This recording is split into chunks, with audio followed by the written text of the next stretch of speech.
Labor looks like they're going to increase the number of MPs. OK, I can get your population reason for that, but not increasing the number of senators, particularly out of the ACT. Michael, am I right? If they do that, you get a supermajority of Greens and Labor in the Senate, meaning regardless of who the Prime Minister is, Labor and the Greens get the yay or nay.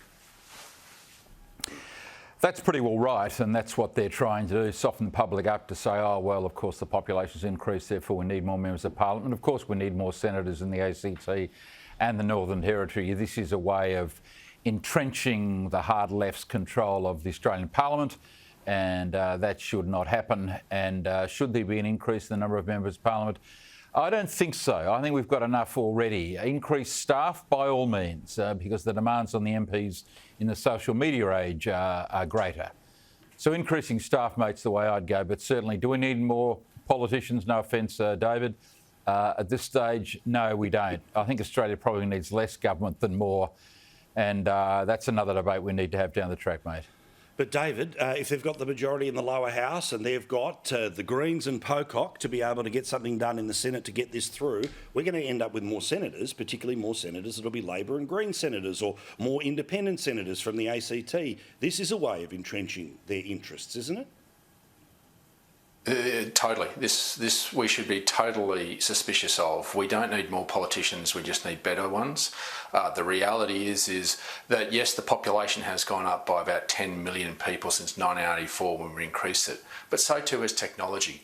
I have an electorate 3 times the size of the state of Victoria, and the only complaint I get about my mob is that they don't see me enough. They might only see me once or twice a year in the flesh, but they do get the service because we're able to engage them with the technology we've provided. And if we've given a few extra resources in being able to do that, we can continue to be able to achieve that. I think what the conversation needs to be, and it's what I did when I became the Nationals leader, was write to Anthony Albanese and say, let's have a conversation about our constitution and our levels of government and how they should work better, more efficiently and more competitively. We should have a competitive federation. We've moved away from that. Joe Bajelki-Peters in my home state was the last one to have competitive federalism. We should empower local government to be more competitive against state government in delivering services.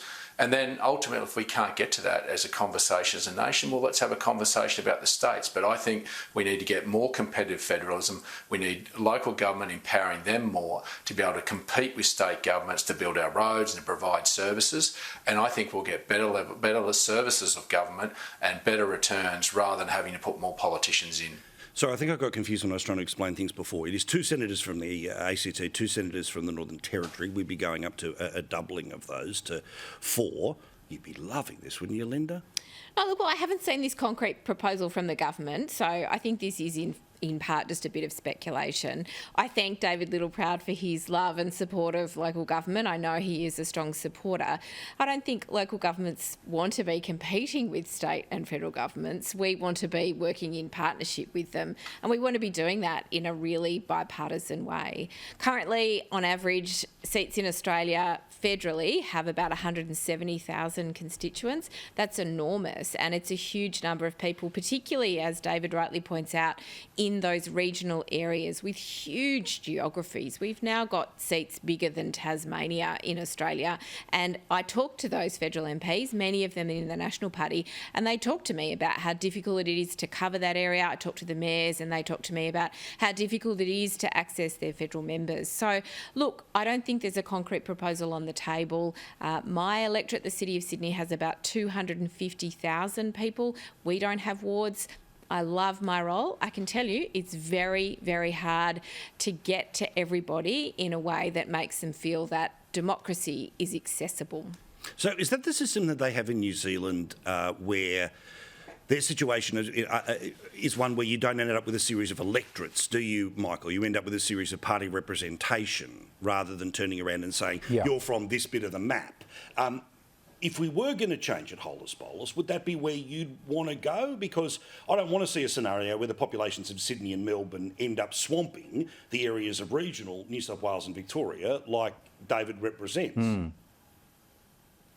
So one of the problems is that the size of the electorates is out of kilter. There's an electorate in Tasmania which is almost half the size of another electorate on the mainland. So you want the disparity between the size of the electorates to be, 10,000 people, 10%, something like that, but not much more. And it's out of kilter at the minute. But David makes an extraordinarily good point. I mean, if his electorate is 3 times the size of Victoria, there's almost 40 members of the House of Representatives in Victoria. That would be, in land size, 120 members of Parliament instead of one. That's a lot of school presentations David's got to get to. Yeah, what a Herculean job you're doing up there, David, by the way, obviously. But no, David's right. It's technology in staff. We are over-governed as a nation. Let's get this into our heads. We are a smallish country still. We have local government, we have state government, we have federal government. This country does not need more politicians, chewing up the national conversation all day, every day. So no to more politicians and no to changing the system to a lower house Senate style, PR style. No, just leave it as it is. The system works very well, but increase staff, mate.